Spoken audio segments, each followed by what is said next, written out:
Finally ನಾನು ಕೂಡ ಈ ವೈರಲ್ ಸ್ನ್ಯಾಕ್ಸ್ನ ಟ್ರೈ ಮಾಡಿದೆ. ಹಲೋ ಎಲ್ರಿಗೂ ನಮಸ್ಕಾರ, welcome back to my mini vlog. ಇವತ್ತು ಬೆಳಗ್ಗೆ ಎದ್ದು ನೋಡ್ತಿದ್ದಂಗೆ ನಮ್ಮ ಪಾಪು ಬಿಸಿಲು ಕಾಯಿಸ್ತಿದ್ದ. ಅದಾದ್ಮೇಲೆ ಇವನಿಗೆ ಬೇರೆ ಇವತ್ತು ಟ್ರಿಪ್ ಇತ್ತು ಅಂತೇಳಿ ಇವನು ಕರ್ಕೊಂಡೋಗಿ ಸ್ಕೂಲ್ ಹತ್ರ ಬಿಡಕ್ಕೆ ಹೋಗ್ತಿದ್ದೆ.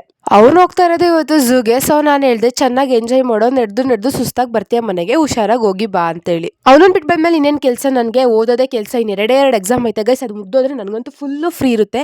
ಸೊ ಅದು ಬೇಗ ಮುಗ್ದೋಗ್ಲಿ ಅಂತ ಕಾಯ್ತಿದ್ದೆ. ನೋಡ್ತಿದ್ದಂಗೆ ಸಾಯಂಕಾಲ ಹೋಗಿತ್ತು. ಮೆಸೇಜ್ ಬೇರೆ ಹಾಕಿದ್ರು, ಬನ್ನಿ ನಿಮ್ಮ ಮಕ್ಕಳನ್ನ ಕರ್ಕೊಂಡು ಹೋಗಿ ಅಂತೇಳಿ. ನಾನು ಬಂದು ಅರ್ಧ ಗಂಟೆ ಆಮೇಲೆ ನಮ್ಮ ಮಹಾನ್ ಬಾವರು ಬಂದ್ರು. ಇವ್ರು ಬರ್ತಿದ್ದು ಎಂಟ್ರಿ ಹೆಂಗಿತ್ತು ಅಂದ್ರೆ, ದೊಡ್ಡ VIP ಬರ್ತಾರಲ್ಲ ಆ ರೇಂಜಿಗೆ ಪೇರೆಂಟ್ಸ್ ಎಲ್ಲ ಓಡ್ಕೊ ಬಂದ್ಬಿಟ್ರು. ಇವ್ರು ಬರ್ತಿರೋದು ನೋಡಿ ಅವ್ರ ಪೇರೆಂಟ್ಸ್ಗೆ ಎಷ್ಟು ಖುಷಿ ಆಯ್ತು ಅಂದ್ರೆ, ನಿಜ ಪಾಪ ಟ್ರಿಪ್ಪಿಂದ ಬಂದಿದ್ದು ಇವ್ರಿಗೊಂದು ತುಂಬಾ ಖುಷಿ ಆಯ್ತು. ಒಟ್ಟಿನಲ್ಲಿ ಅವ್ರ ಮಕ್ಕಳು ಸಣ್ಣದೇ ಒಂದು ಎಂಜಾಯ್ ಮಾಡ್ಕೊ ಬಂದ್ರಲ್ಲ ಅನ್ನೋ ತೃಪ್ತಿ ಅವರಿಗಿತ್ತು. ಅದಾದ್ಮೇಲೆ ಇವ್ರನ್ನ ಮತ್ತೆ ಕರ್ಕೊಂಡೋದು ಕ್ಲಾಸ್ ಒಳಗಡೆ ಅಟೆಂಡೆನ್ಸ್ ಹಾಕ್ಸ್ಬೇಕಿಂತ. ಅವಾಗಂತೂ ಎಲ್ಲಾ ಪೇರೆಂಟ್ಸ್ ಬಂದು ಮುತ್ಕೊಂಡ್ಬಿಟ್ರು. ನನ್ಗಂತೂ ಅವ್ರು ಕೆಲವರಲ್ಲಿ ಏನ್ ಮಾಡ್ದೆ ಅಂತ ಕೇಳ್ತಿದ್ರು. ನಾನು ಕೇಳಿದ್ರೆ ಇವ್ನು ನೋಡ್ರಿ ಆನ್ಸರ್ ಏನ್ ಹೇಳ್ತಾವನೆ ಅಂತ. ಝೂನಾ ಏನೇನು ತೋರಿಸೋದು ಝೂ ಅಲ್ಲಿ?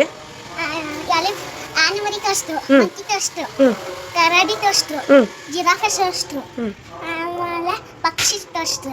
ಹೌದಾ, ನೋಡ್ದ ಅವನ್ನೆಲ್ಲ? ಆಮೇಲೆ ಸ್ನೇಕ್ ನೋಡಿದೆ.